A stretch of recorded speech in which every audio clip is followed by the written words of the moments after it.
Republic of Kenya, Dr. William Samoei Ruto, the First Lady of the Republic of Kenya, Your Excellency Mama Rachel Ruto, the visiting Head of State, His Excellency the President of the Republic of Comoros and your spouse, former President of Niger and his spouse, Your Excellency, the Deputy President of the Republic of Kenya, Honorable Rigathi Gachagua, Your Excellency, Pastor Dorcas Gachagua, Your Excellency, Prime Cabinet Secretary, Honorable Musalia Mudavadi, Mrs. Tessie Musalia Mudavadi, Attorney General of the Republic of Kenya, Honorable Justin Bidan Muturi, the Chief Justice of the Republic of Kenya, Lady Justice Martha Koome, Speaker of the National Assembly, Honorable Moses Wetangula,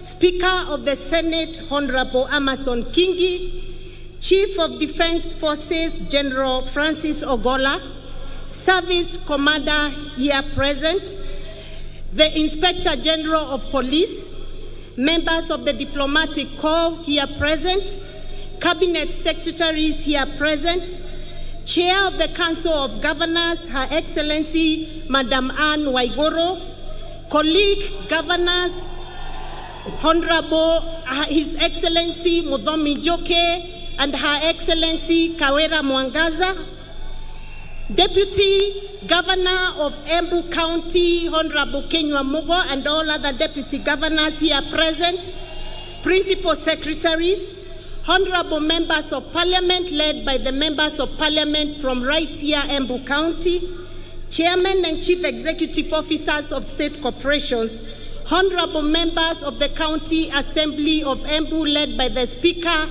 Honorable Viriko, and the Majority Leader, dignitaries, all visitors, clergy, the great people of Embu, fellow Kenyans, and Embu Moyaro,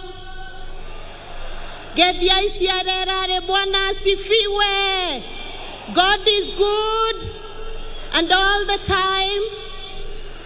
Asante sana, Your Excellency, we are very happy as the people of Embu. In fact, to be honest with you, this is the happiest day to the people of Embu County for this great honor that we have received as the people of Embu County.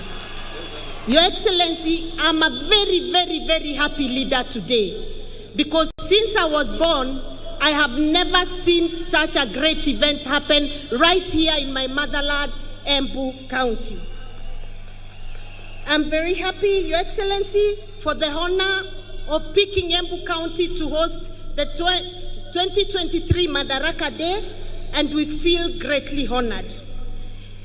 Today's national celebrations, Your Excellency, are a culmination of highly successful pre-Madaraka Expo themed cooperatives and MSMEs, trade and revenue, which you personally opened.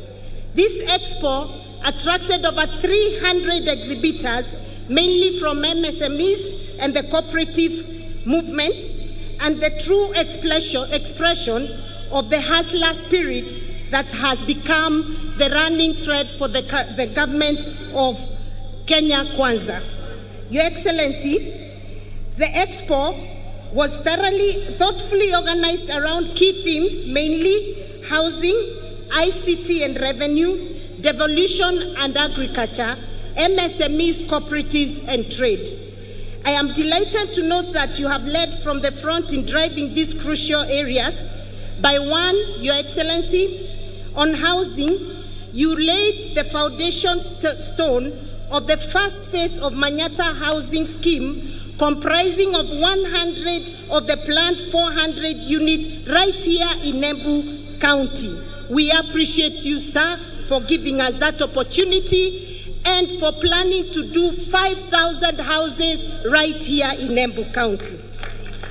Your Excellency, on ICT and revenue, after you led by filing your annual income tax returns, you launched the SME Tax Service Desk, and critically for Embu County, you provided free Wi-Fi at the Embu Market and our bus park. This singular service will close the market information asymmetry gap, which is exploited by brokers and cartels at the expense of the farmer. We appreciate that, sir. Further, Your Excellency, through the Cabinet Secretary for ICT and Digital Economy, yesterday we launched 2 digital laboratories in Ronyenje's Technical Institute and Vocational College and Jeremiah Nyaga Technical Institute under the Jitume program. Under that program, Your Excellency, many young people from the county are going to get the exposure of online jobs that we so badly need as a county. Your Excellency, on behalf of the people of Embu, I wish to request you to consider our topmost technical institute, the Jeremiah Nyaga Technical Institute, which is one of the best technical institutes in the country, that you consider it for upgrade to a full national polytechnic. On devolution, Your Excellency, we appreciate the work that has been going on, and we are happy that we managed to get fertilizer coming our way.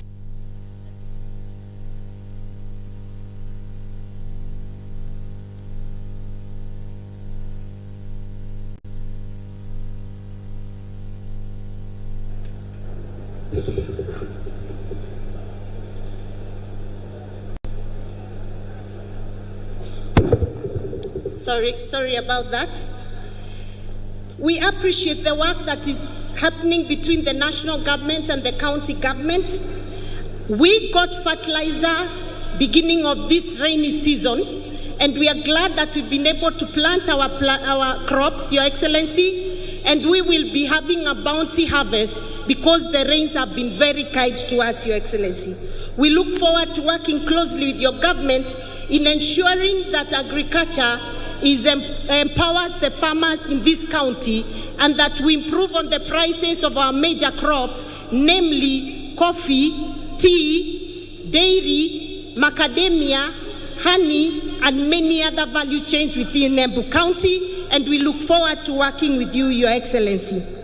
Your Excellency, today as we gather in the spirit of unity, I stand before you to express profound gratitude on behalf of the people of Embu County for your esteemed government that has been extremely valuable in supporting a lot of development projects in this county. Sir, through the Ministry of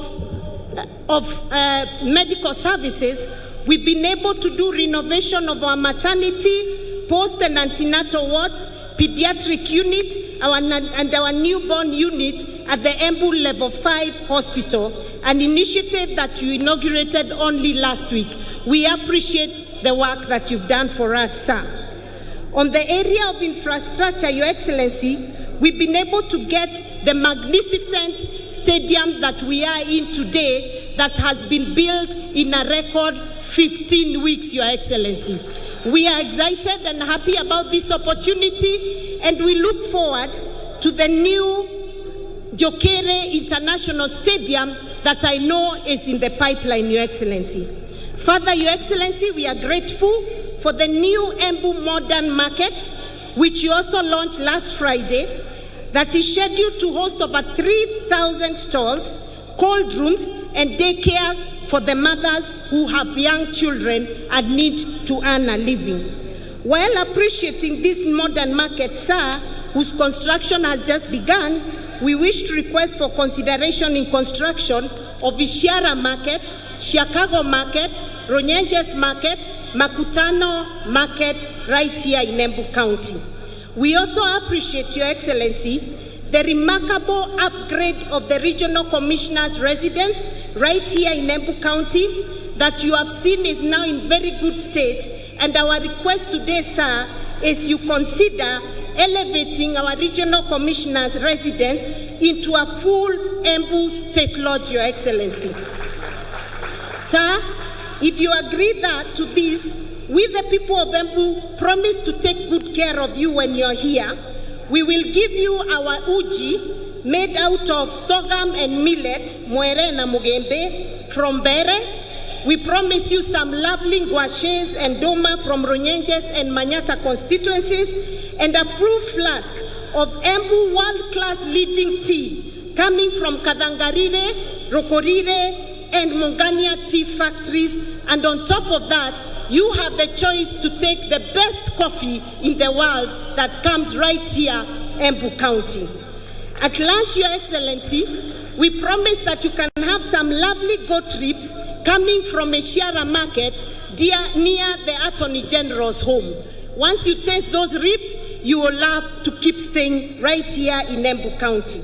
Sir, we look forward to working closely with you in ensuring that we improve on our industrialization and cottage industries. And to that end, Your Excellency, we are glad that we are now partnering with your national government in setting up the County Aggregation and Industrial Park right here in Embu County at Mashanga in Bere South. So we have the land right ready. We have 250 million as the county government, and we know your government is also bringing in another 250 million that will work towards ensuring that our value chains have an opportunity for value addition and better markets so that we can add money into the pocket of our people.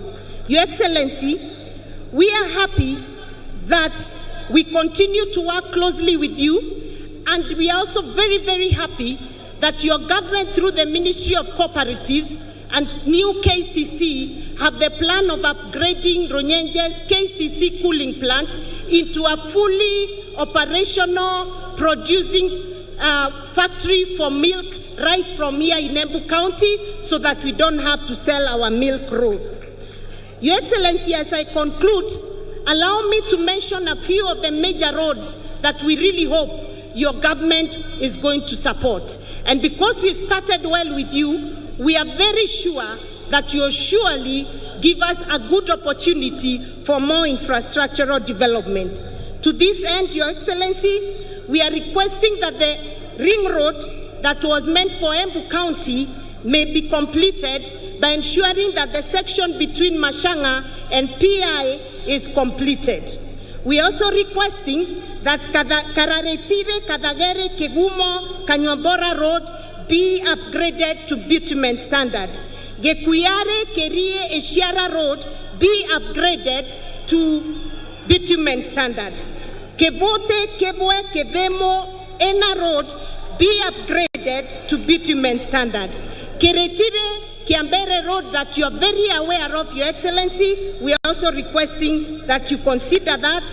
Kepogo, Dondore, Kadangarire, Mokore, Kadande, Kamugere, among others that are very key for this county. And we are going to work closely with you, Your Excellency, to make sure that you are able to deliver those roads to us. Sir, allow me to also say we very much appreciate your efforts towards ensuring that we have enough water for domestic and irrigation. And to that end, Your Excellency, we are happy that your government has taken up our 3 mega dams, namely Doshi, Dambana, and Kamomo dams. I'm happy to report to you, Your Excellency, that Doshi has been advertised. Kamomo is at very advanced stage, and you are aware of it, sir, and we are looking forward to having Dambana in the next round of dams that will be advertised, sir. Your Excellency, I want to thank you most sincerely, because for the first time, as the people of Embu County, we've seen you really recognize the leadership of Embu County. I want to appreciate that you have given me a chance to chair and become the chairman or the chairperson of the ruling party, UDA, and we feel very much honored as the people of Embu County and as the women of this country. Thank you, sir. Sir, thank you for giving us Attorney General of the Republic of Kenya, who comes right here in Embu County. We appreciate the Embu County's contributions to the many judges that are here in this country. We appreciate the ambassadors from Embu County. We appreciate the Principal Secretary and Cabinet Administrative Secretary, who you have picked right here in Embu, and the many chairmen and directors from the various state corporations who come from here in Embu County. Sir, to be honest with you, the people of Embu have never felt a government like they have felt yours, and we forever remain grateful.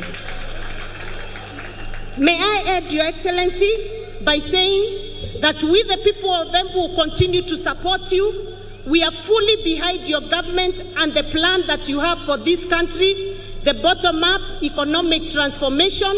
We believe in you. We believe in the plan that you have for us, and we have seen it start to work right here in Embu County. Watu wa Embu mumeshukuru. Mumeshukuru. Tafadhali pigieni Mheshimiwa Rais makofi ya kumkaribisha hapa Embu County. Thank you, sir. May God bless you and God bless the great Republic of Kenya. Asanteni sana. Thank you. Hebu tumpongeze tena Governor Cecily Mbarire. Thank you very much. Your Excellency, with your permission at this point, allow me to now call upon the Deputy President, His Excellency Honorable Rigathi Gachagua, to make his remarks.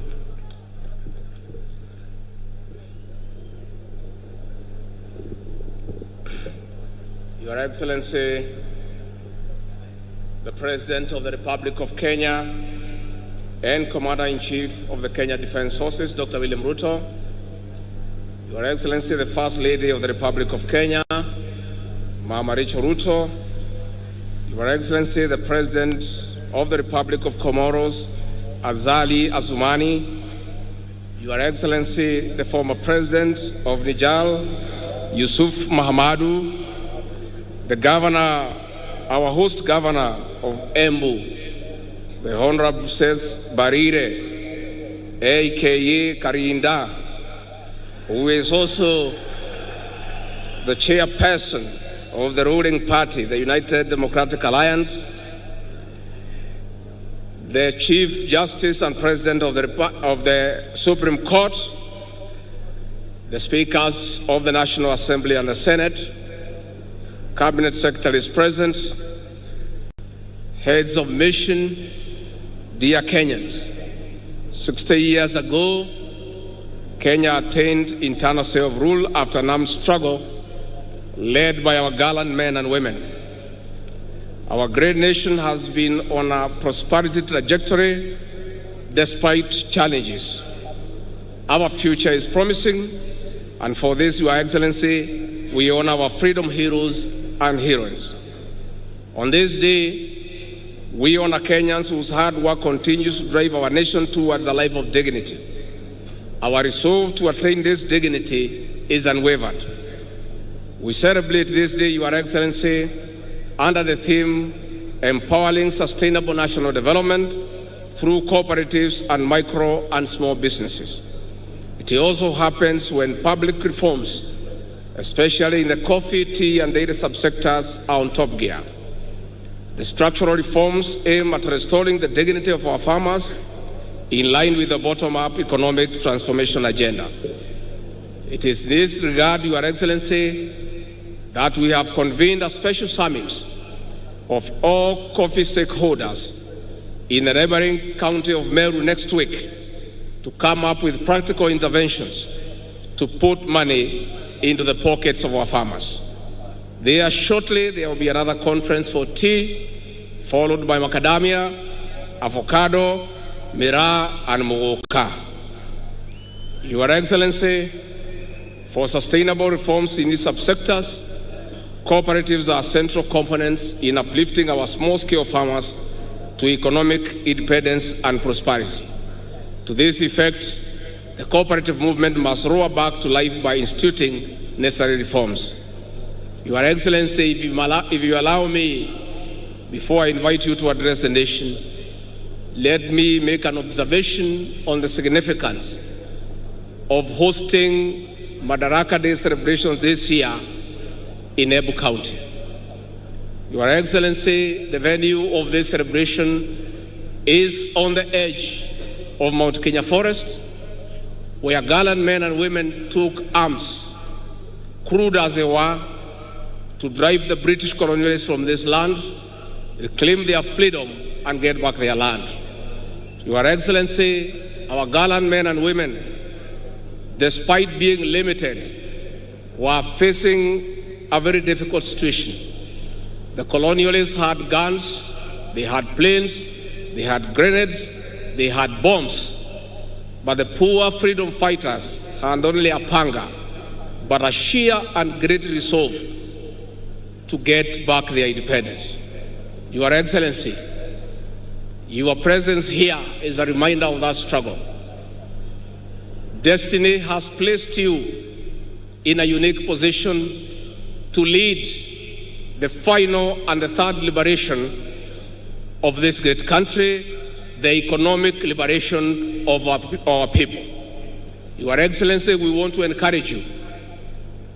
The measures that you have come up with to get back the economy of this country on track through prudent and pragmatic interventions is what will bring about the third liberation. Your Excellency, we want to encourage you that millions of Kenyans desirous of economic prosperity are fully behind you. We want to encourage you that many Kenyans, though quiet, have confidence that the measures you have come up with will improve the welfare of the Kenyan people. We want to urge all Kenyans to allow our president an opportunity to steer this country back to economic prosperity. Your Excellency, we want to urge our leaders to continue being steadfast as they support all the legislative measures that your government has proposed in the National Assembly to allow this country to get away from public debt and fund our own development and recurrent expenditure. For that, Your Excellency, we want to assure you that the majority of Kenyans are behind you. Never mind our detractors. These detractors gave you no chance to succeed. As they see you making practical and pragmatic interventions, they are all over shouting and bringing a lot of propaganda, which is being enabled by the press. And we don't mind, because the press, as you all know, were part and parcel of the Azimio Brigade. And therefore, Your Excellency, we want to urge you to continue with the confidence that the people of Kenya will give you the necessary support. It is now my humble pleasure and duty to welcome His Excellency President William Ruto, President of Kenya and Commander-in-Chief of the Defense Forces, to address the nation. Your Excellency.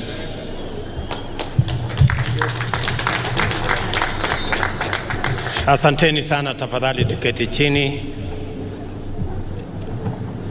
Rais wa nchi yetu jirani ya Comoros na mke wako, rais wa zamani wa nchi ya Niger na mama wa kutoka kule Niger, ndugu viongozi wote, wananchi wa Embu, hamjambo? Embu muriaro. Bwana Yesu asifiwe. Hebu mnisalimie hewani hivi nione watu wa Embu, hamjambo? Kwanza, kabla sijasema mambo machache nilio nayo, na waomba tafadhali wale wako milangoni huko, tafadhali mfungue hizo milango, watu ni wengi kule nje, waweze kuingia katika uwanja huu ili tuweze kupata sherehe hii pamoja na wao wengi ambao wako nje kwa sababu ya kiasi ya viti ambazo ziko hapa. Let me ask the people at the gate, please open for all the other people who are outside so that they can come and participate in this great moment of celebration in Embu County. Ya pili, kabla sijasema ama sijasoma taarifa yangu, vile tuko na marafiki, and we want to be truly grateful for our friends, the former president of Niger, the current champion of the Africa Continental Free Trade Area, my good friend Issoufou Mahamadou, to make some brief remarks. Your Excellency, please, you can make a few remarks, just briefly, just to greet the people of Embu and the people of Kenya. Merci, Monsieur le Président. Thank you very much, Mr. President. Monsieur le Président des Comores, The President of the Comoros here present, Président de l'Union africaine, the President, Chairman of the African Union, Monsieur le Président Ruto, je suis heureux I'm very happy today de partager to come and share cet événement important this great moment pour le peuple kenyan, for the people of Kenya. son 60e anniversaire. And I'm also very happy on my own behalf here. Je souhaite au peuple kenyan I know that the people of Kenya un heureux et joyeux are very anniversaire. generous people and very happy people. Le Kenya est important Kenya is a very important country pour notre continent. for many reasons. Il est important pour l'intégration africaine. It is very important for the African Union, Et il se trouve que ce 60e anniversaire and it happens that Kenya de is l'indépendance de favorable. votre pays It's a good, beautiful country. coïncide avec le 60e anniversaire de la création de l'Organisation de l'Unité africaine. In the African Union, Kenya plays a very critical role. Je sais à quel point, Monsieur le Président, I know, Your Excellency, vous êtes attaché you are very, à l'unité du continent. you are very committed to the continent. Comme le disait Kwame Nkrumah, Like it was said earlier on, l'Afrique Africa, doit s'unir it must continue ou périr. or end. Je sais que c'est aussi votre vision, Monsieur le I know Président. you have a vision, La preuve, c'est que avant-hier, and I know that in your work, à l'occasion this is a great occasion for you de la retraite ministérielle to give directions sur to la your zone de ministers, libre-échange continentale africaine, and through your work in the African Union, vous avez donné you have given l'impulsion qu'il faut, the right directives les orientations qu'il faut and the right pour inspiration que les ministres always to the du ministers, commerce accélèrent les négociations and you're happy you're going to accelerate your work afin de trouver des solutions in order to find solutions for aux Africa. problèmes qui sont restés en suspens Some things are in suspense en ce qui concerne in la bonne réalisation areas of development. de la zone de libre-échange continentale africaine. We're still looking for solutions within the African L'Afrique Union. compte sur vous. Africa counts on you. L'Afrique compte sur le Kenya. Africa counts on Kenya. L'Afrique, c'est la nouvelle frontière Africa du is very développement dear. économique. We must continue our collective destiny. Monsieur le Président, Your Excellency, encore une nouvelle fois, merci. I want to thank you. Merci de votre accueil. Thank you very much for your Merci warm de votre welcome. hospitalité. Thank you for the ceremony. Je vous souhaite un heureux et joyeux I wish anniversaire you a very à enjoyable, vous et au peuple kenyan dans son ensemble. and I wish Je vous remercie, Monsieur le Président. people of Kenya a lot of peace. Thank you very much. Tafadhali tumpigie makofi huyo rais wa zamani wa kule Niger, jameni. Nilimuuliza, or maybe I should say, I did request the president of Comoros, my brother Azali, who is also the chair of the Africa Union, to come and be our guest of honor in this great 60th celebration of our Madaraka. And I want to tell him we are truly grateful as the people of Kenya for honoring my invitation on behalf of the people of Comoros and on behalf of the people of our continent. As the chair of the Africa Union, it is now my pleasure to request you, Mr. President, to make your statement. Tumpigie makofi jameni, rais wa Comoros.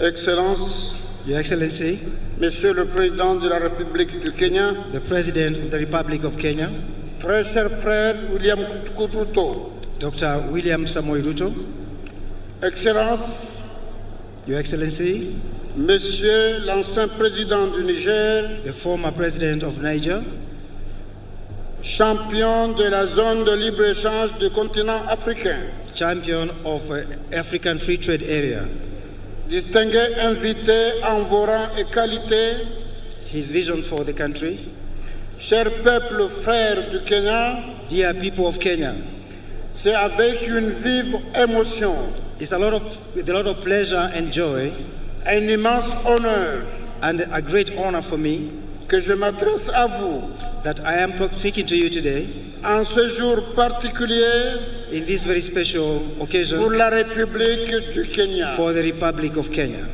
À cet égard, In this connection, je souhaite adresser mes chaleureux remerciements I want to express my gratitude à mon frère William Ruto, to my brother, Dr. William Ruto, président de la République du Kenya, the President of the Republic of Kenya, pour m'avoir fait l'honneur for having given me this pleasure de m'inviter à partager avec vous to invite me to come and share with you ce moment si important this momentous occasion que constitue la fête du Madaraka, that is actually the tip of Madaraka, le premier pas du Kenya the President of Kenya, vers son accession à l'indépendance. since Kenya got her independence.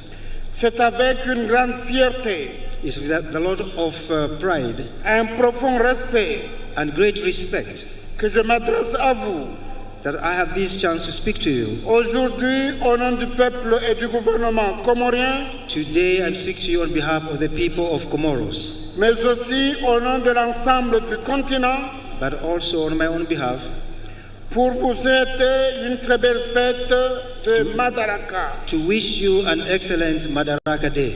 et vous exprimer nos sincères félicitations And you can be sure pour le progrès immense for this great moment que le Kenya a accompli depuis son accession that à l'indépendance. Kenya has made tremendous steps since her independence. Je saisis cette occasion I take this opportunity pour rendre hommage à nos illustres pères de l'indépendance de l'Afrique, to pay homage to the fathers of independence of Africa, et notamment le très regretté Jomo Kenyatta, and to say at this moment qui a été un exemple de courage that this was a show of courage et de détermination, and determination une inspiration pour la liberté, in its efforts to liberate itself, le droit et la dignité, for dignity and honor, notamment en Afrique.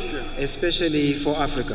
Le 1er juin 1963, This kind of action vous avez posé un premier pas vers l'indépendance is a big challenge to many people en accédant à l'autonomie. to get to self-rule. Un an et demi plus tard, And now I'm very happy vous avez accédé à l'indépendance pleine et entière. you have accelerated your freedom as a country. Et 60 ans plus tard, And some 50 years later, le Kenya est devenu une nation forte et respectée, Kenya has become a respected nation, une puissance continentale et régionale, which is capable of resolving her problems. qui continue d'inspirer les jeunes nations voisines, Kenya continues to inspire other people, comme mon pays, l'Union des Comores. like my own country. Vous pouvez sincèrement en être fiers. You can count on us. Honorable assistance, Distinguished guests, les Comores et le Kenya entretiennent des liens historiques, Comoros and Kenya have very deep roots, culturels profonds qui perdurent au fil des siècles, cultural, historic, for many centuries. des liens de sang et d'histoire. From our point of view, Tout d'abord avec la ville Mombasa, we look at the port of Mombasa, qui abrite depuis plusieurs générations which for many generations une importante communauté d'origine comorienne, has had a very significant population of people from Comoros. d'un lien culturel ensuite So this is a very important country avec l'Amou, with all its dont progress, le festival islamique accueille tous les ans we have many Islamic people that we receive in our country from des Kenya, milliers de croyants comoriens and thousands of Comorians qui viennent communier avec leurs frères du Kenya. who live in harmony with the people of Kenya.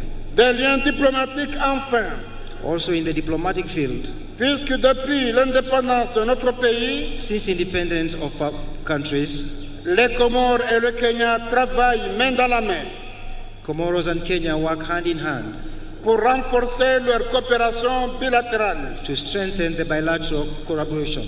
C'est fort de la sincérité de ces This- liens d'ailleurs This sincere initiative qu'en février dernier, has, for the last years, mon frère, le président William Ruto, created great opportunities a eu l'élégance de retirer la candidature de son pays, le Kenya, in supporting the candidature of Kenya also, pour laisser un pays frère, les Comores, for helping the Comoros présider notre organisation panafricaine to head the African Union pour l'année 2023. for the year 2023. C'est un geste fraternel This is a show of support qui a marqué l'ensemble du peuple comorien that shows that people of Comoro, et qui restera à jamais gravé dans nos mémoires. and they have a lot of confidence and is engraved in their memories. Permettez-moi alors, chers frères, Allow me, my dear brothers and de sisters, vous réitérer ici, to tell you today, de vive voix et devant vos to compatriotes, say before and with an open heart, mes vifs remerciements, to thank you, mais aussi ceux de l'ensemble But du also- peuple comorien à but Santa also, Sana. also the greetings from the people of Comoros. Je suis convaincu I'm convinced que nos deux pays ont encore beaucoup à faire l'un et l'autre. that our two countries can work for a better future.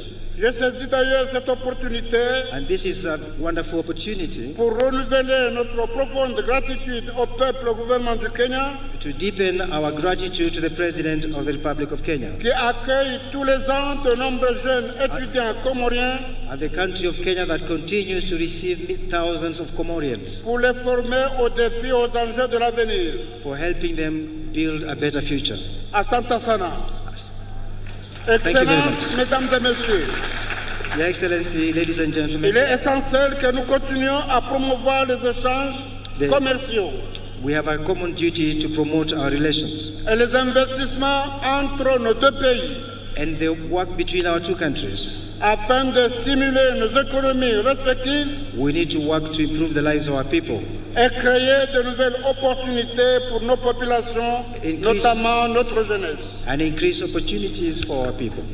La zone de libre-échange du continent africain The African Union nous offre l'opportunité de le faire et c'est la raison pour laquelle offers opportunities for the rest of Africa. j'ai pris part avec vous avec un grand plaisir à l'ouverture du dialogue public-privé We encourage dialogue for promotion of peace. sur cette zone de libre-échange continentale In this respect, qui s'est tenue à Nairobi le 9 mai dernier. the meeting held in Nairobi looking for peace. En tant que nation africaine, As an African Union, nous partageons des défis communs we think we can work together. et je suis convaincu que si nous unissons nos forces, And I'm persuaded that by working together, nous pourrons surmonter ces défis we can overcome these obstacles et ouvrir la voie à un avenir meilleur and construct a better future pour nos populations et surtout aux générations futures. for our people and for the survival of Africa. Cette journée de commémoration est aussi This also is an opportunity for us. l'occasion de réfléchir It's a gift sur notre avenir commun if you work together et sur la responsabilité qui nous incombe and if you are accountable to our people, de préserver les idéaux de nos ancêtres if we can preserve the ideals of our et de union construire une Afrique juste, inclusive et prospère. and to conclude our treaties for prosperity. Chers frères et sœurs du Kenya, My dear people of Kenya, en cette journée spéciale, in this opportunity, je souhaite réaffirmer l'engagement des Comores I would like to, on behalf of the people of Comoros, à ne ménager aucun effort they have spared no effort pour renforcer davantage nos liens d'amitié et de coopération avec le Kenya. to strengthen our relations with the people of Kenya. Que notre partenariat continue de prospérer that we shall continue to collaborate et de porter des fruits mutuellement bénéfiques and to try to create useful treaties pour nos deux pays et nos deux peuples. for our two countries and our two nations. Permettez-moi de conclure mes meilleurs vœux Allow me to conclude my remarks de bonheur, de bien-être pour vous, chers frères et sœurs kenyans, to wish you happiness et ceux de paix, de progrès, de prospérité pour votre cher pays. and to wish you prosperity and progress in this country. Puissions-nous continuer à travailler ensemble If we continue working together pour promouvoir la paix, la stabilité et le développement en Afrique. in order to promote peace for the development of our continent. Furaha siku ya Madaraka. This is a great day for Madaraka. Urafiki, ushia na mshikamano wa Kenya na Komoro. Iishi Afrika kwa amani na mafanikio. Asante sana. Tumpigie makofi tena Mheshimiwa Rais wa Komoro jameni. Thank you very much, Mr. President, for honoring us with your presence and the statement you have made on behalf of our Africa Union and the great people of Komoro. Watu wa Embu, wacha nichukue nafasi hii kwanza kabisa kuwashukuru watu wa Embu. Nilikuja hapa na ndugu zangu wengi, tukaomba kura zenu, mukawa ni watu wangwana, mukatupatia kura zenu, mukatuongezea maombi na Mungu akatupatia ushindi. Jameni watu wa Embu, nasimama mbele yenu leo kusema asante sana. Narudia tena watu wa Embu kusema asante sana. Mimi nataka niwahakikishie ya kwamba sisi wote tuliopata nafasi ya kuchaguliwa kutoka MCAs wetu, wabunge, magavana, maseneta, Mheshimiwa Deputy President na mimi hapa, pamoja na mawaziri wetu na wale wote ambao wamepata nafasi ya uongozi katika taifa letu la Kenya, mimi nataka niwahakikishie tutashikamana, tutafanya kazi pamoja ili tutimize malengo yetu ya kubadilisha uchumi wa Kenya na kuhakikisha kwamba kila Mkenya anapata nafasi ya kujiendeleza katika taifa letu la Kenya. Na wauliza viongozi wote, sote tuliopata nafasi kutokana na kura za wananchi hawa, tushikamane, tushirikiane, tufanye kazi pamoja ili tuweze kubadilisha Embu wakati tunabadilisha Kenya. Asanteni tena watu wa Embu kwa msaada wenu, kwa kura zenu na kwa maombi yenu. I want to say thank you very much to the great people of Embu County, as I thank all Kenyans who stepped forward to vote in the last election so that we, as the people of Kenya, can maintain our democratic credentials as a nation that is democratic, as a nation that is built on the firm foundation of multi-party democracy. And now it is our opportunity, all of us as leaders in government and in the opposition, to work together towards making our nation great. On this day, 60 years ago, Kenya formally gained its right of internal government. Madaraka, the mandate self-determination, was a major step forward. The emergence of this nation as a republic later that year. That first Madaraka Day then was the golden dawn of our country's sovereignty, freedom from colonial oppression, autonomy from racist repression, and liberty from foreign suppression. In fighting for our sovereignty, our noble freedom fighters had primarily waged a political struggle to liberate a people divided, humiliated, and impoverished under a predatory system whose institutions were vicious and extractive.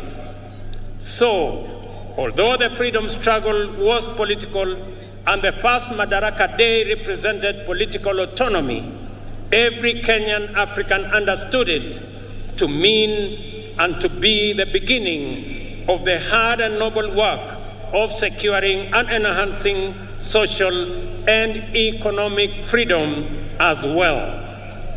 For 6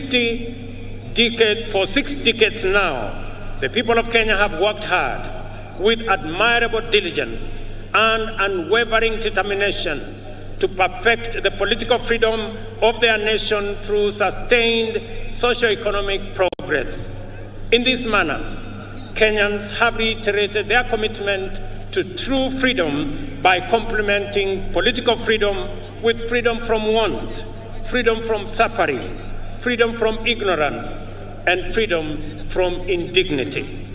Our forefathers' historic struggle to vindicate our God-given rights of self-determination entailed tremendous sacrifice and immense determination against a colossal adversary.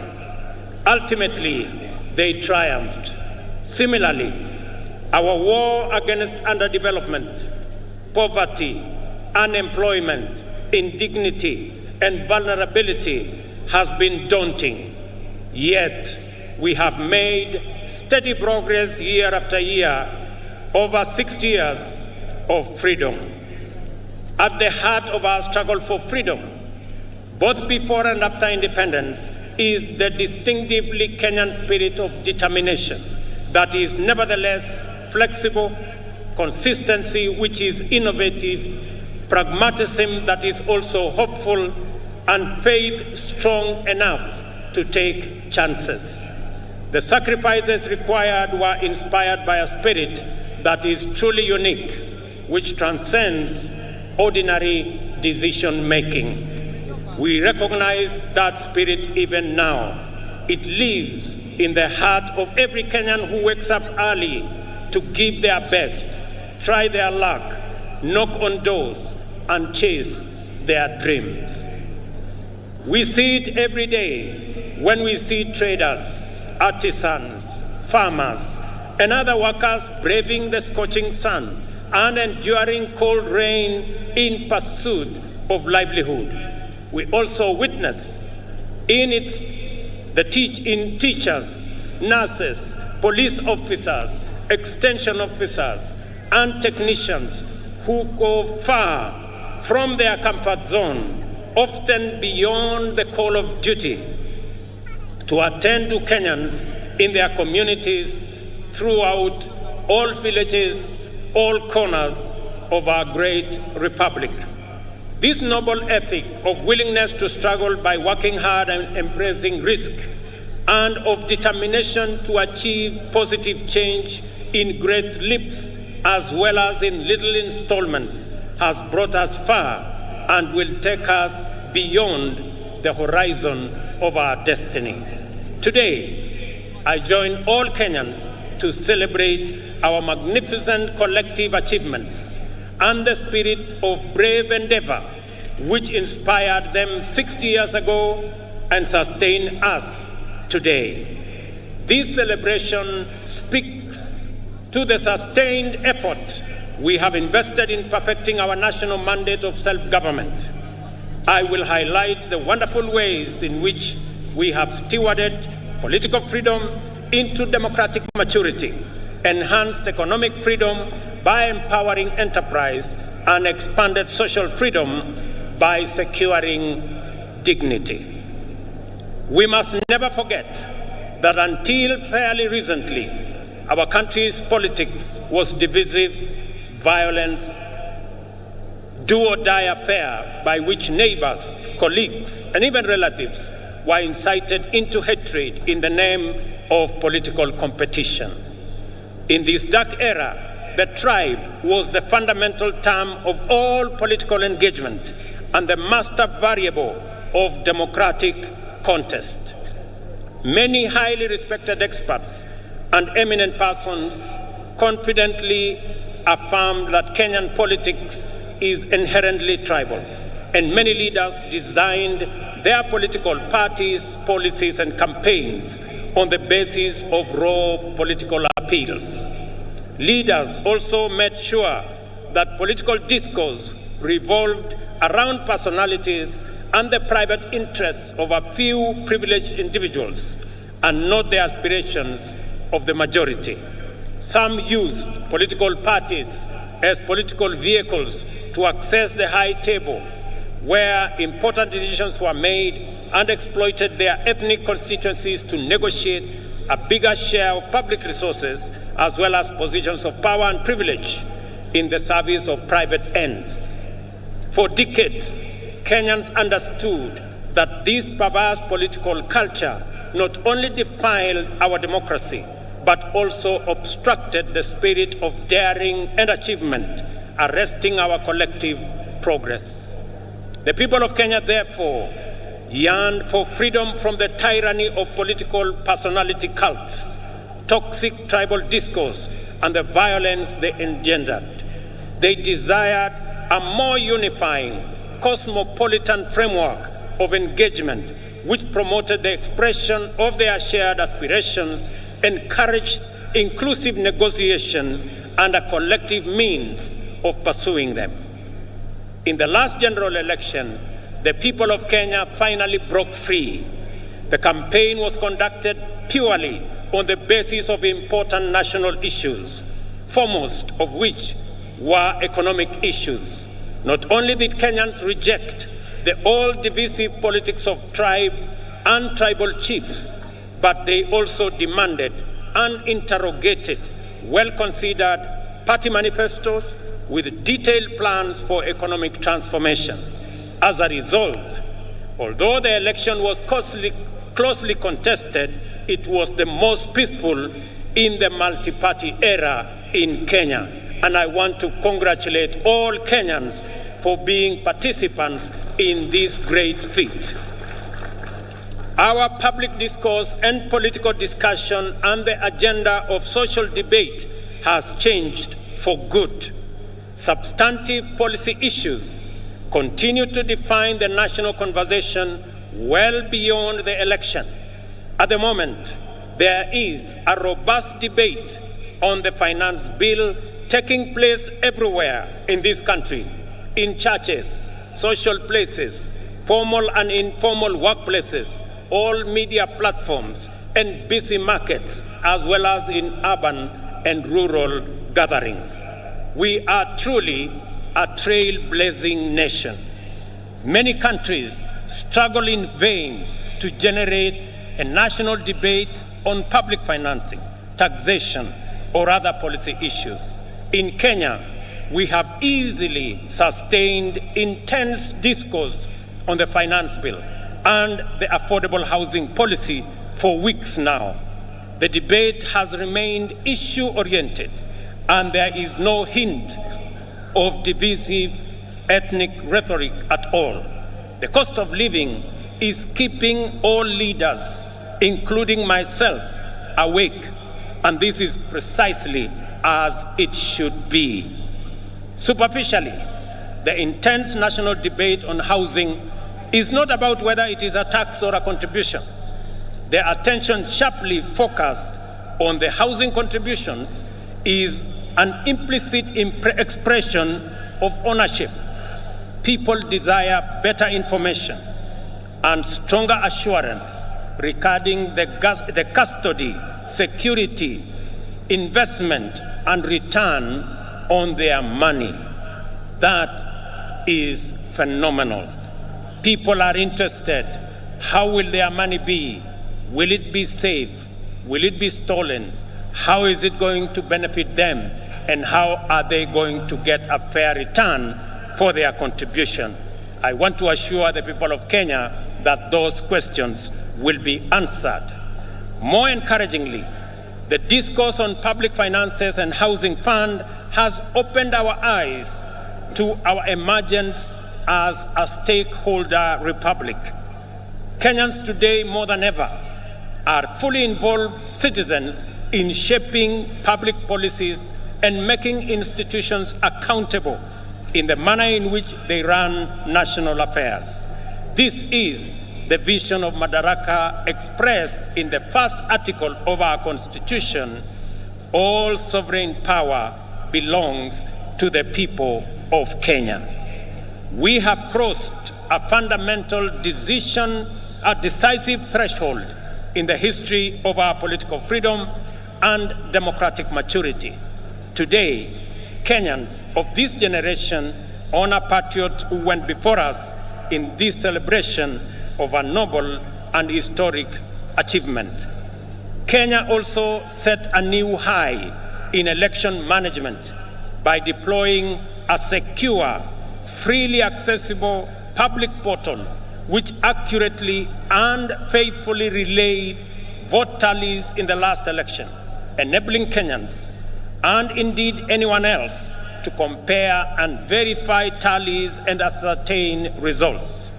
This enabled the IEBC to credibly declare and certify the winners of elections and to establish before court, in response to petition by dissatisfied candidates, that the elections met the constitutional threshold as simple, accurate, verifiable, secure, accountable, and transparent. In fact, the openness and credibility of the 2022 election are affirmed by the fewer petitions filed, 124 petitions compared to 303 petitions in 2017. The economy was the most important issue on which the last election was canvassed. The people of Kenya, in their multitudes, made their voices heard, their ideas clear, and their desires known. From Busia to Banisa, Lokichogio to Lamu, Magadi to Moyale, Mandera to Migori, and everywhere in between, the people said they wanted to transform our economic system, democratize opportunity, enhance inclusion, and reduce exploitation. Instead of the traditional campaigning of confrontation, incitement, and division, the last campaign became a sustained national debate on the most pertinent economic issues: the millions of our unemployed youth, access to affordable credit, inclusive financing, promoting the robust expression of the legendary Kenyan hustling spirit through MSMEs, and the facilitation of individual enterprise by enhancing market power through collective interventions like the Chama and SACCO. This is how Kenyan entrepreneurs desired to secure access to credit, do savings, access the market, social security, and health insurance. By paying attention to their aspirations, we established that Kenyan entrepreneurs desire to pursue success through enterprise, which makes positive measures to ensure that no one is left behind or no one is exploited. It is an enterprise culture which encourages the pursuit of individual aspirations through collective systems, which empower every person to succeed within the context of a thriving community. In the course of consultations with Kenyans at the grassroots throughout the country, we identified a number of barriers to effective realization of their economic well-being. The first was the bureaucracy in regulation and compliance, including tax administration. Second, the extreme informality of most enterprises, which effectively relegated them to the margins of empowerment, facilitation, or even recognition as lawful undertakings. Third, was the misconception around expanding the national tax base. Is it about people paying more or more people paying? The answer lies in empowering more Kenyans to enter the taxable income category through intentional effort to create millions of new jobs and millions of new taxpayers in due course. Fourth, a huge number of Kenyans, about 10 million, had either been blacklisted by the credit reference bureaus of an inability to pay loans advanced by financial technology platforms or were struggling to pay. Other lenders required hefty securities and valuable assets as collateral, yet these struggling entrepreneurs required financing to acquire such assets. It was clear, therefore, that the prevailing financing and credit facilities were not supportive to the profitable existence of micro, small, and medium enterprises. Self-employment accounts for 51% of all jobs in our economy. 83% or 15.3 million jobs are in the informal sector, and only 3.6 million jobs are in the formal sector, representing a paltry 17%. Considering this employment landscape, it was imperative that we attend to the interests of these undeserved and underserved majority of workers urgently, resolutely, and effectively. This engagement with business community inspired the creation of the Financial Inclusion Fund, or the Hustler Fund, to eliminate the financial cost, delay, and bureaucracy entailed in complying. The facility employs the latest fintech powered by Kenyan telecommunications corporations. The Hustler Fund also re-engineered the idea of collateral by deploying the borrower's credit score as effective security. Without a doubt, the Hustler Fund has been more than transformational. In fact, it is revolutionary.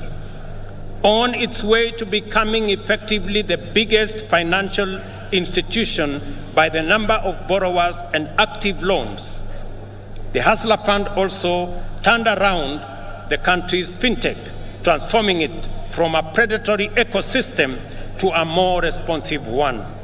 As a result, Kenya's digital economy has received a tremendous shot in arm, as demonstrated by reports that Safaricom alone has enrolled at least 2 million new subscribers into their financial ecosystem, courtesy of the Hustler Fund. Today, as we celebrate progress in achieving economic freedom, we also celebrate our digital economy. Powered by our famous fintech community, Kenya's legendary spirit of enterprise has entered the digital space. Kenyans responded to this promise of economic freedom in unequivocal terms. The total number of digital transactions now at the Hustler Fund stands at 42.5 million, through which 20.2 million Kenyans have accessed nearly Kenya shillings 30 billion and repaid close to 20 billion, with 7 million Kenyans being constant and repeat customers. Not a single shilling has been stolen through corruption, and borrowers do not need to know anyone, bribe any official, or go through any complex bureaucratic procedures to access the Hustler Fund. They only need a device, a little airtime, and a few minutes, and they are all able to get money wherever they are. The second product of the Hustler Fund will usher our unique collective-driven competitive market enterprise to the online domain. To promote inclusion, the Hustler Fund is going to deploy groups such as chamas and SACCOs, overcome exclusion and barriers to participate in credit savings, social security, health insurance, and other socioeconomic amenities. This is how we will use policy and technology innovation to mainstream our way of life. We are committed to leveraging fintech in ensuring that no one is left behind in the financial and entrepreneurial inclusivity revolution. I am delighted to announce that today, During this celebration, I shall be launching the second product of the Hustler Fund, which is aimed at facilitating people access funding through groups. I am sure that this will be very good news to my good friend Shiko in Ruaraka Market, who, like many informal business entrepreneurs, were ready for this innovation even before we launched the first Hustler Fund product. I am glad that this launch of the group loan product is taking place against the backdrop of the phenomenal success of the Hustler Fund personal loan product. I expect that this product will encounter even greater appetite from the market. As I have already mentioned, your credit score will determine the amount you can access and the amount you will continue to receive. Thus, we have equalized the formal and informal systems, enabling both to enhance their complementary contribution to jobs and wealth creation from an equal footing. As we celebrate this increase in our economic freedom, today we also celebrate the democratization of the Kenyan economy. This is why more Kenyans are taking part in the robust conversation about our economy. The conversation is inclusive, focusing on the proposals to raise revenues, to discourage imported goods that can be manufactured locally so as to grow local manufacturing and enhance export competitiveness. In this debate, Kenyans are interested in how government will jobs it has committed to provide through the affordable housing program. I know many people have questions about how and why are we having a conversation about housing in the Republic of Kenya. And progressively we are answering the how, we are answering the why, and we will answer every other question. Because right here in Embu, and as we do in every part of Kenya, we have our own citizens, millions of young people who do not have a job. We have 5 million Kenyans across Kenya, young people out of school, out of college, out of universities who do not have a job. It is our collective responsibility to think about the 5 million young people in Kenya who today walk our streets, walk our villages, in our townships, in our markets, and yet they do not have an opportunity to deploy their energy, their knowledge, their education in making a difference in their lives and making a difference in our nation. And I want to encourage all of us as the people of Kenya, as we look into this opportunity. I know many people are asking, how is it my business? How is it my responsibility? I have had many ask me, Mr. President, how is it my responsibility to think about those who do not have jobs? How is it my responsibility to think about the people who live in slums?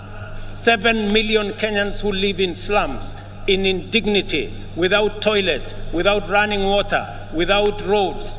How is it my business? Let me ask the people of Kenya, if our freedom fighters, the people who made the ultimate sacrifice and lost their lives in liberating our nation, if they had asked the question that how is it their business, today we would continue to have been slaves of our masters if they asked themselves that question.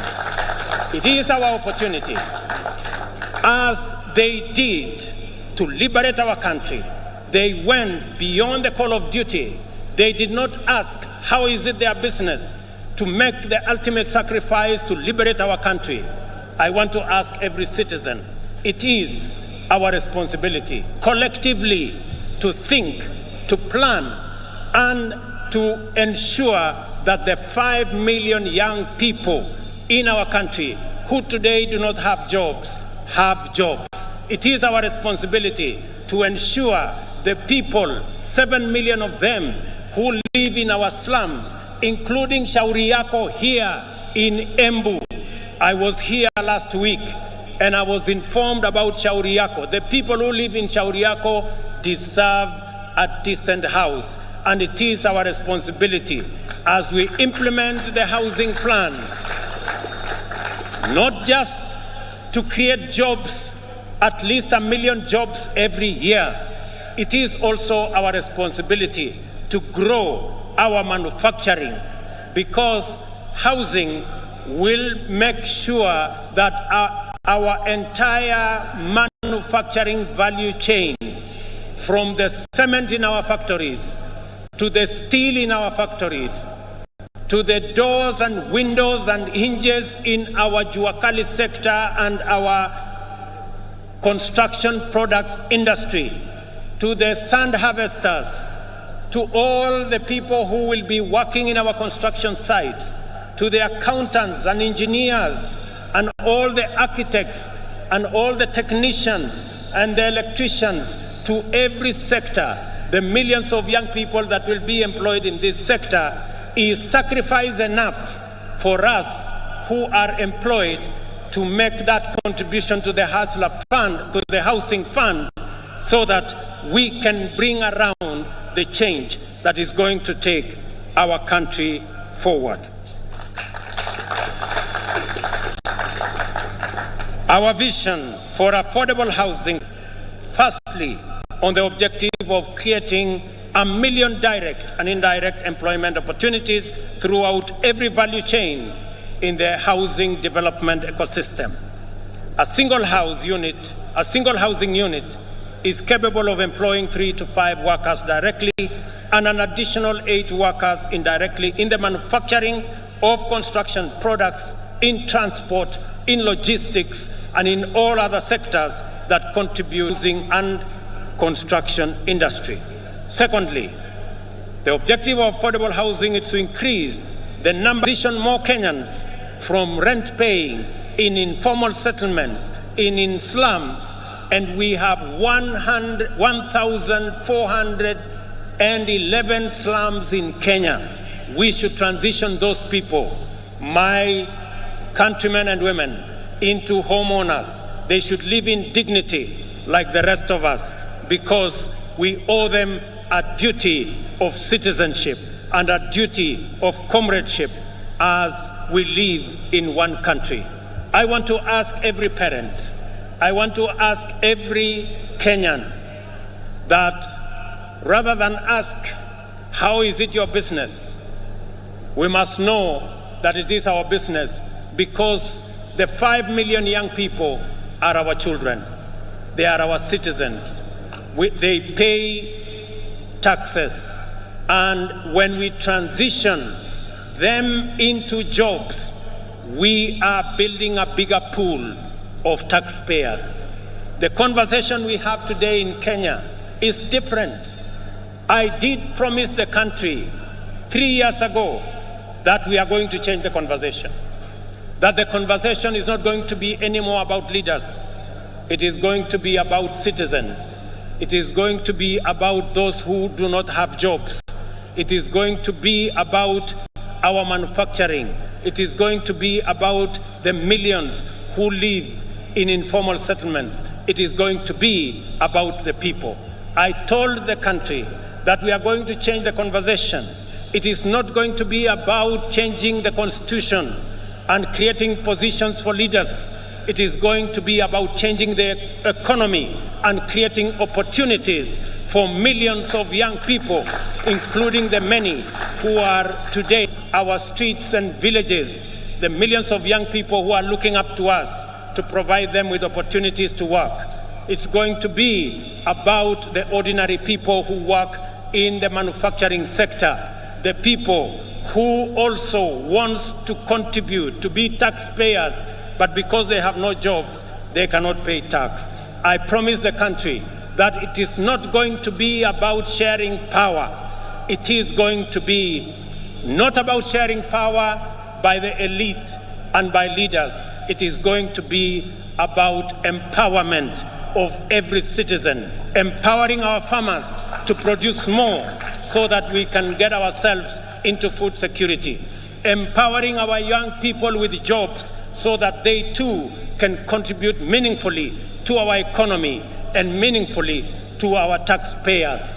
It calls for us the empowerment of every citizen and every business person so that we can contribute to the economy of our country. I want to promise you, ladies and gentlemen, that that effort is on course, and together we are going to move in that direction. To enhance our national productivity, we are prioritizing the consolidation, processing, and value addition of our agricultural products. You just heard my dear sister, Governor of Embu, say, right here in Mashanga, we are going to build an aggregation fuel park so that the people of Embu, and as we do it in Embu, we are doing it in every county in the Republic of Kenya. Last week, we advertised the first 14 agricultural aggregation and industrial park that will be built in every county so that we can consolidate our agricultural produce.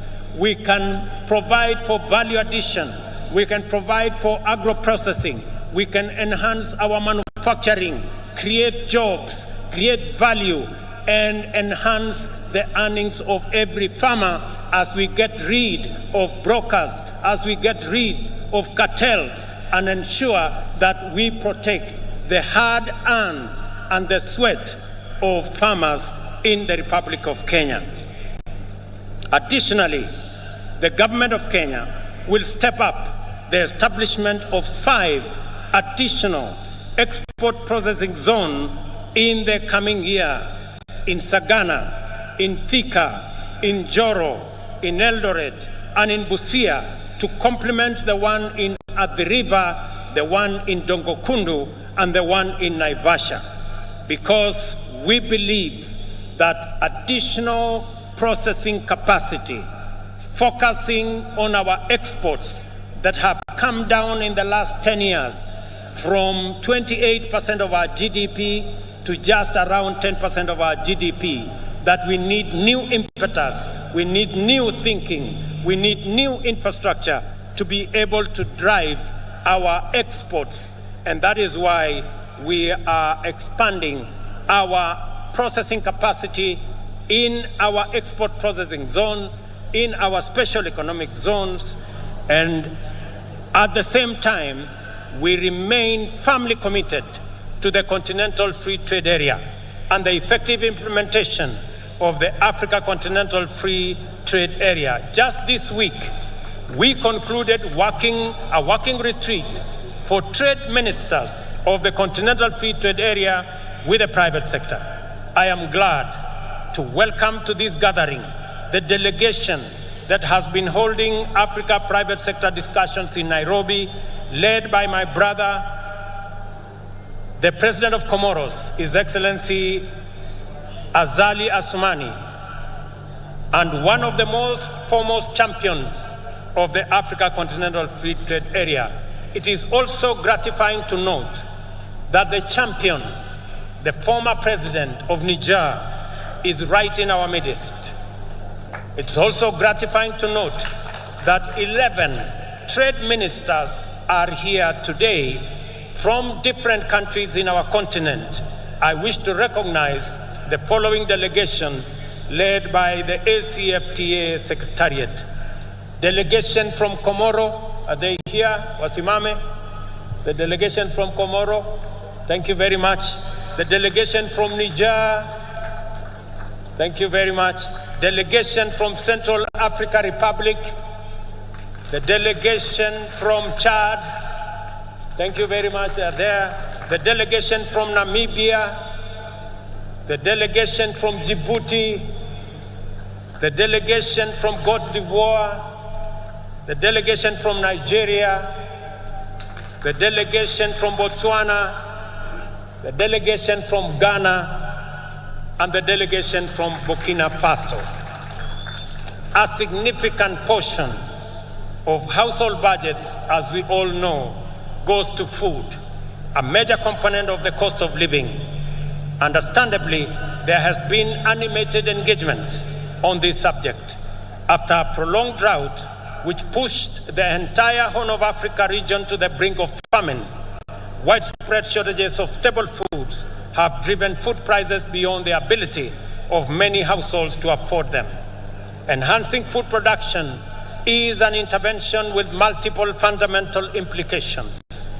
It promotes access to affordable and adequate food and nutrition for the majority.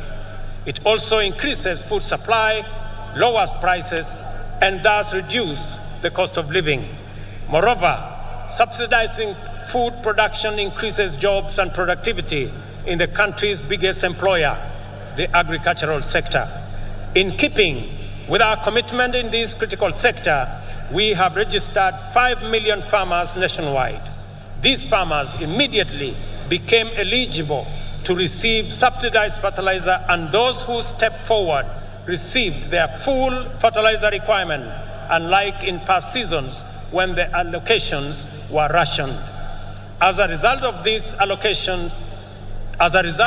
measures, Kenyan farmers have been able to plant an extra 200,000 acres this year by using an additional 2 million kilos of seed beyond what was planted last year.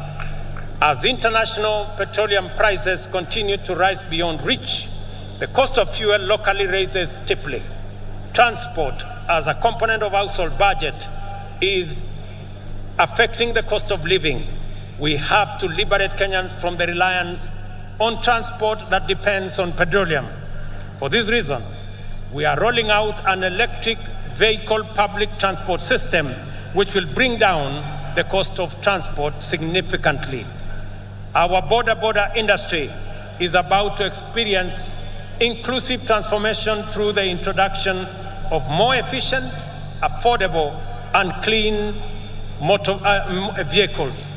With this intervention, owning and operating a border will become affordable, secure, and profitable.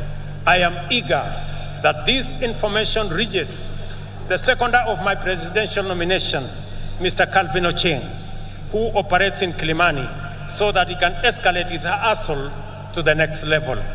I have some good news for my border friends. When I went around the country, they stepped forward and they told me they are victims of an exploitative financing system. I want to tell you, we are developing, and by September this year, we will have a mechanism where you can get that does not need petrol, that will be run on electricity, one that is financed by not a predatory system, the interest of those who purchase the borders. A healthy nation is liberated from human suffering and empowered to pursue their livelihoods and dreams without the hindrance and underperformance. We are committed to do affordably, inclusively, and in a manner that enables Kenyans to receive quality medical attention from the comfort of their homes. Towards this end, we are reforming the National Health Insurance Fund to meet the urgent needs of Kenyans at the bottom of the socio-economic structure by actualizing its purpose as a social medical insurance facility. Secondly, we have committed to deliver universal health coverage that enables every Kenyan attain dignified health care at the minimum cost of subscription fee. Thirdly, we have collaborated with county governments, whom we support wholeheartedly, and I want to commend all county governments for the exemplary work they are doing around health as a devolved function. We have collaborating with the county governments to recruit community health workers, promoters throughout the country. 100,000 of them will be recruited under this program, and this number will make every one promoter available for 100 households. This means that each promoter will be tasked with visiting Kenyans at their homes to determine whether any condition need to be managed through healthier lifestyle or basic medical attention.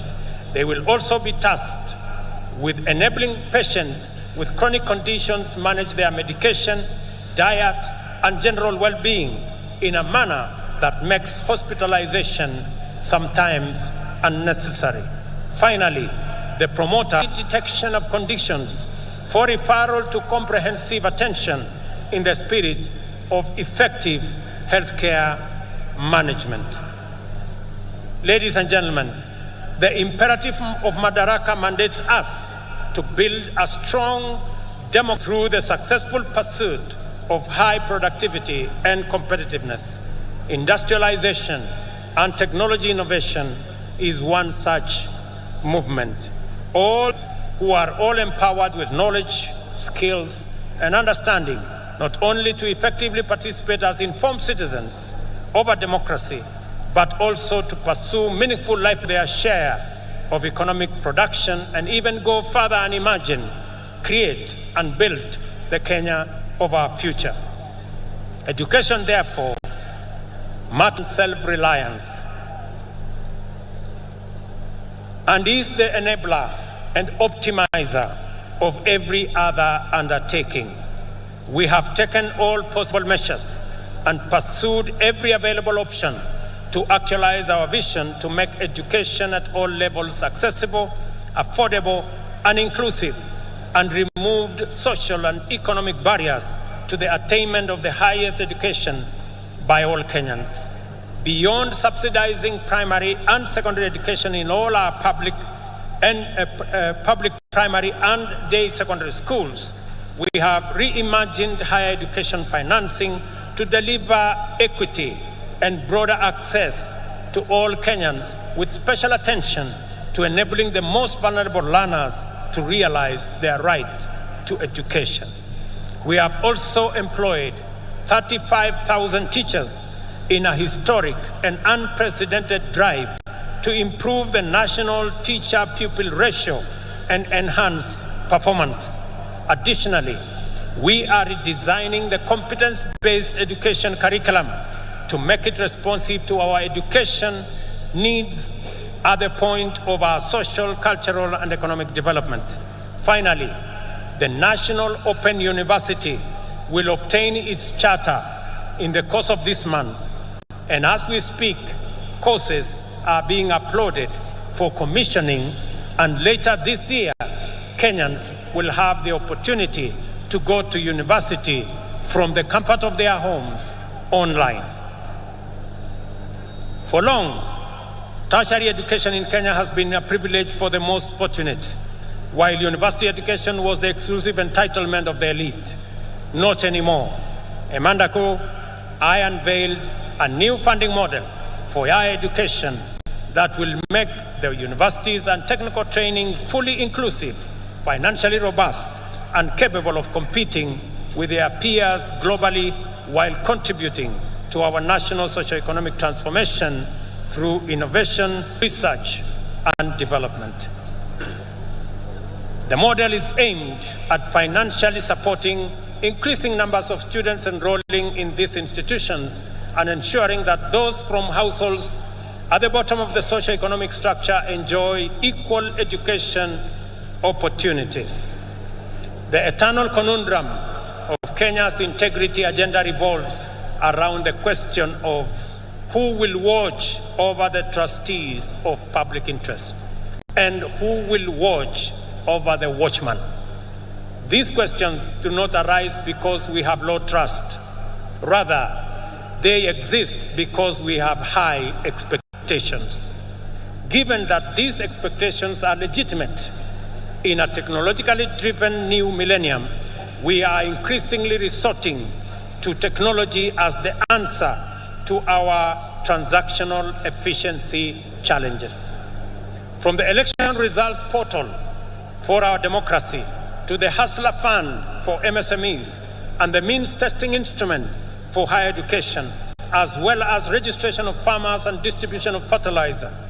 Digital technology is enabling the government to deliver services efficiently and to give citizens confidence that the system is fair and incorruptible.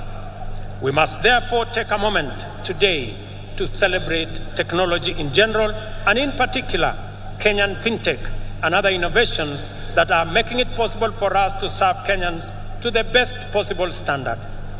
I remind all Kenyans who work in technology and everyone who uses technology that our forefathers fought with basic technology against a technologically superior superpower and won our freedom. We have a duty to deploy the best innovations and technologies to make Kenya efficient, competitive, and prosperous.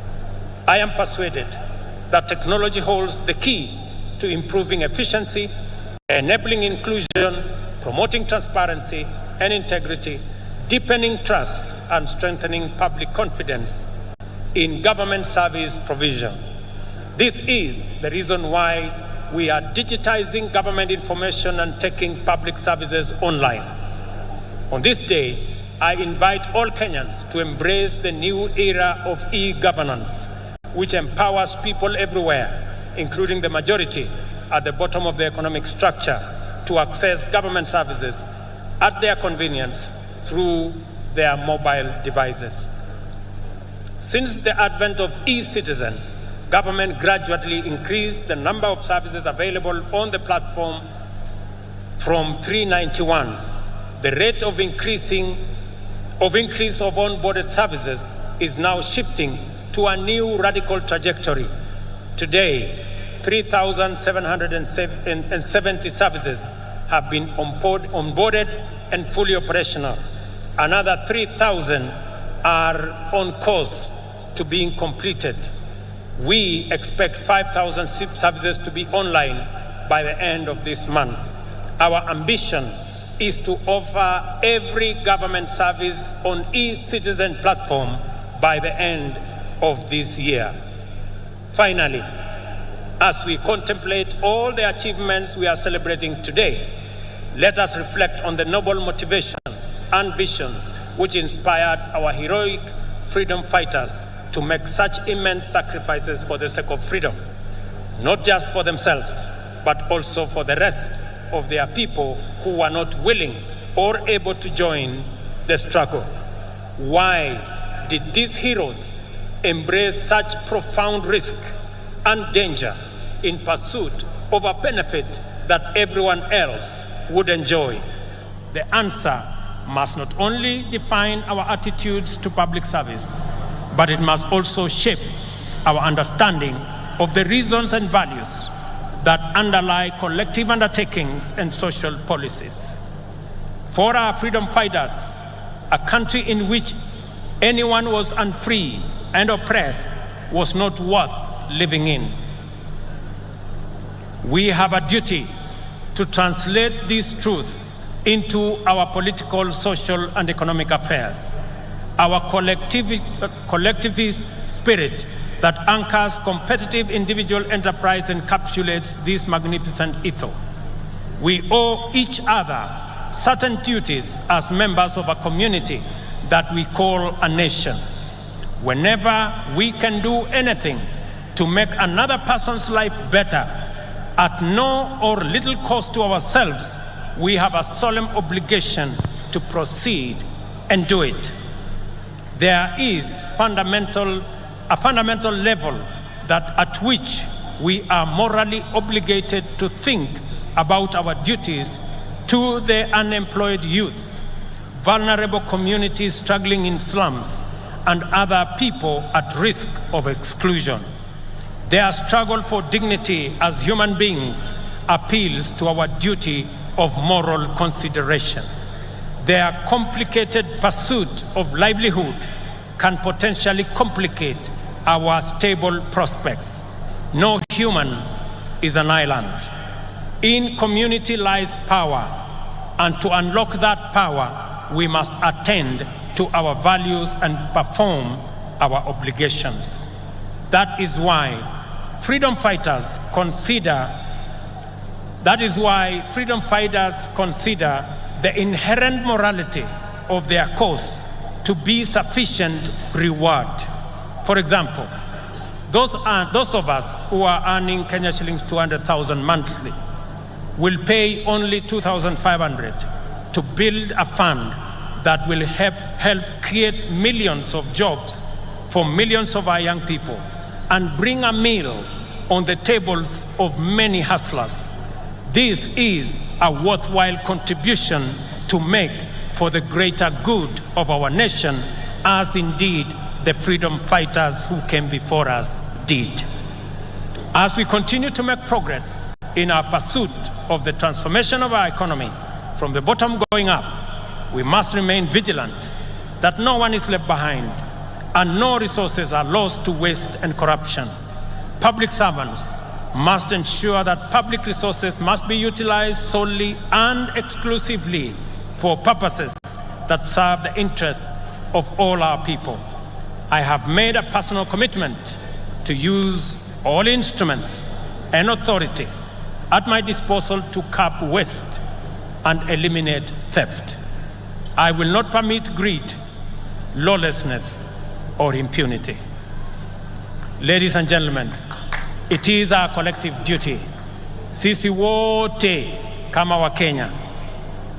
Mimi nimekuja hapa Embu katika sherehe hii ya muhimu ya Madaraka ili tukubaliane kama wananchi vile wale waliotutangulia bila ya kujali watapata nini walipigania uhuru wetu, damu yao ikamwagika, wengine wakauawa, lakini hawakurudi nyuma, kwa sababu kama wangerudi nyuma leo tungekuwa watumwa wa wale walikuwa wametutawala. Na ndio tunajiuliza kama taifa, kama Wakenya, it is the moment for us to ask, what can I do for my nation? Not what can my nation do for me? Both questions must be answered in the affirmative. Sote kama wananchi wa taifa la Kenya tumesema ya kwamba jambo la muhimu ambalo lilikuwa katika uchaguzi uliopita ilikuwa ni maneno ya uchumi wa taifa letu la Kenya. Ilikuwa ni maneno ya wananchi mamilioni vijana wetu ambao hawana ajira. Ilikuwa ni kati ya wale watu wengi hawana uwezo ya kupata mkopo kwa sababu hawana title deed, hawana logbook. Leo ni jukumu letu kuhakikisha hata na wao wako na uwezo, wako na njia ya kupata mkopo wajiendeleze maisha yao. Leo katika Embu hapa, wale walio katika vyama, wale walio katika sako, leo tunaanzisha Hustler Fund Stage 2 ambayo itatoa pesa kati ya shilingi 20,000 na shilingi 1,000,000 kwa vikundi ambazo zitajisajili ili tuweze kufikisha mambo ya kupata mkopo kwa wananchi wengi. Vile vile katika mpango wetu wa ujenzi wa manyumba, nilikuwa hapa Embu wiki iliyopita, tumeanzisha ujenzi awamu ya kwanza, nyumba 100 kati 400 ambazo ni awamu ya kwanza. Nimesema nitarudi hapa Embu kama vile nitaenda sehemu zote za taifa letu la Kenya ili tuweze kujenga nyumba 200,000 kila mwaka katika taifa letu la Kenya.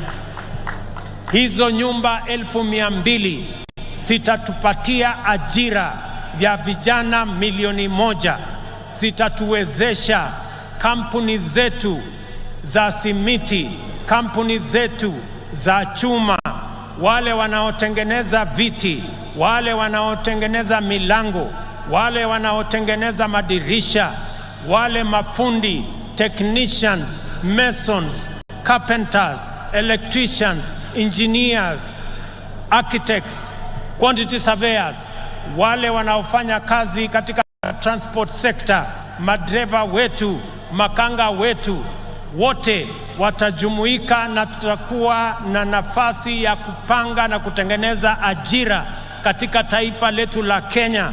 Tuwaondoe vijana wetu ambao wako mitaani, wako masokoni, wako katika vijiji, wamemaliza shule, wamekamilisha college, wamemaliza university, lakini hawana ajira. Ni jukumu letu kama taifa kupanga ili vijana milioni 5 wasiokuwa na ajira katika taifa letu la Kenya, na wanaongezeka 1,800 kila mwaka, tuwapangie ajira, wajisimamie na watusaidie kuendesha taifa letu, na pia wao wachangie katika kulipa ushuru, tuweze kujiondoa kama taifa kwa madeni na tujisimamie kama taifa letu la Kenya. Na wauliza Wakenya wote, jameni, bila ya kuulizwa maswali ya kwamba mbona ni jukumu langu vipi, tujue ya kwamba wale watoto ambao wanahangaika madukani, barabarani, vijijini, hawa vijana ni watoto wetu, hawa vijana ni Wakenya wenzetu. Tujiulize vile vile wale Wakenya wanaishi katika vitongoji duni, zaidi ya Wakenya milioni 7. Jameni, tuwaokoe pia, hata na wao wanafaa kuwa na makao ya kutosha, makao ambayo inawapatia heshima, na ni jukumu letu sisi zote kama taifa moja, taifa la Kenya. Mimi nawashukuru sana. Mimi nimefurahi kwamba leo katika Kenya mjadala sio ya kabila hii na kabila ile. Mjadala ni moja, ni vipi tutahakikisha ya kwamba watoto wetu wanapata ajira. Mjadala ni vipi kampuni zetu za manufacturing zitaendelea mbele. Ni vipi tutakuwa na mpango wa kila Mkenya kupata mkopo. Ni vipi tutasaidia wakulima wetu watuzalishie chakula, tuondoe aibu ya njaa.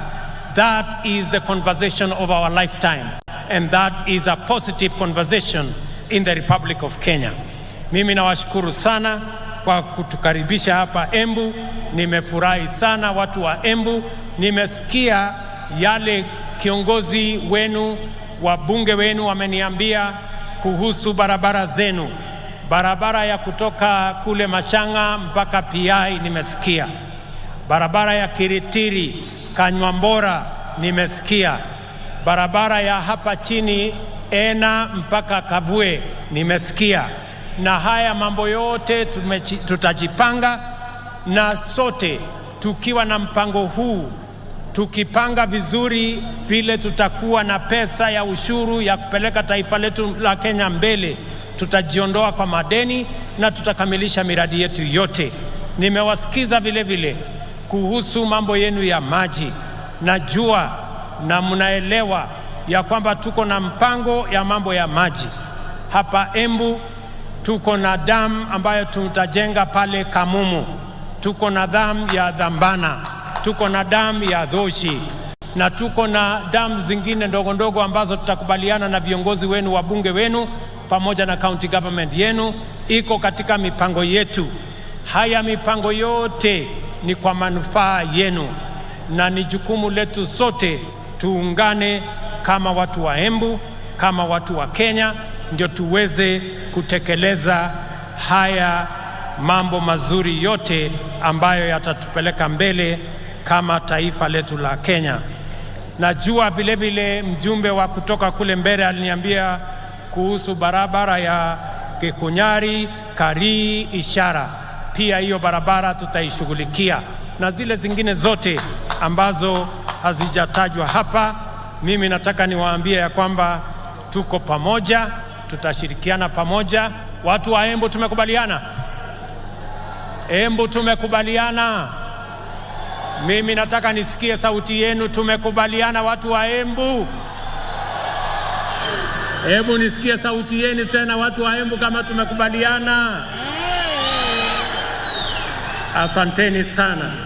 it is now my honor and pleasure to introduce and officially launch the second product of Hustler Fund, the Hustler Group Loan. Asiri tutaangalia pale kwa mtandao kidogo. Sasa vikundi kote nchini vinaweza kujiwezesha kwa kuweka akiba na kupata mikopo ya bei nafuu kupitia simu wakijiunga na Hustler Fund. Kupitia mradi huu wa serikali, vikundi vya watu 10 na zaidi vinaweza kupata mikopo kwa urahisi kwa ajili ya kutimiza mahitaji yao na ya kibiashara. Kikundi kitapokea mkopo wa Hustler Fund moja kwa moja kwenye simu ya aina yoyote, popote alipo, bila kujaza fomu au kutozwa dhamana. Maelezo ya credit score yatatumwa kwa wanachama wote. Vikundi vinaweza pata kiwango chochote cha pesa hadi milioni 1 kwa riba ya 7% kwa mwaka. Kila mwanachama atachangia kwa credit score. Kwa hivyo, mlipaji mwema ni wa dhamana kubwa kwenye kikundi. Kila wanapolipa haraka, kiwango cha mkopo cha kikundi kinaongezwa. Kusajili kikundi chenyu kwa Hustler Fund, mwenyekiti anafaa kubonyeza *254#. Chagua Hustler Groups.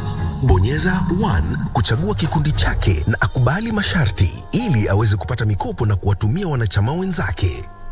Hustler Fund, jiinue, jiendeleze. Asante sana. Tunashukuru sana. Thank you very much. God bless you, the great people of Embu. God bless our great Republic of Kenya. Asanteni sana watu wa Embu.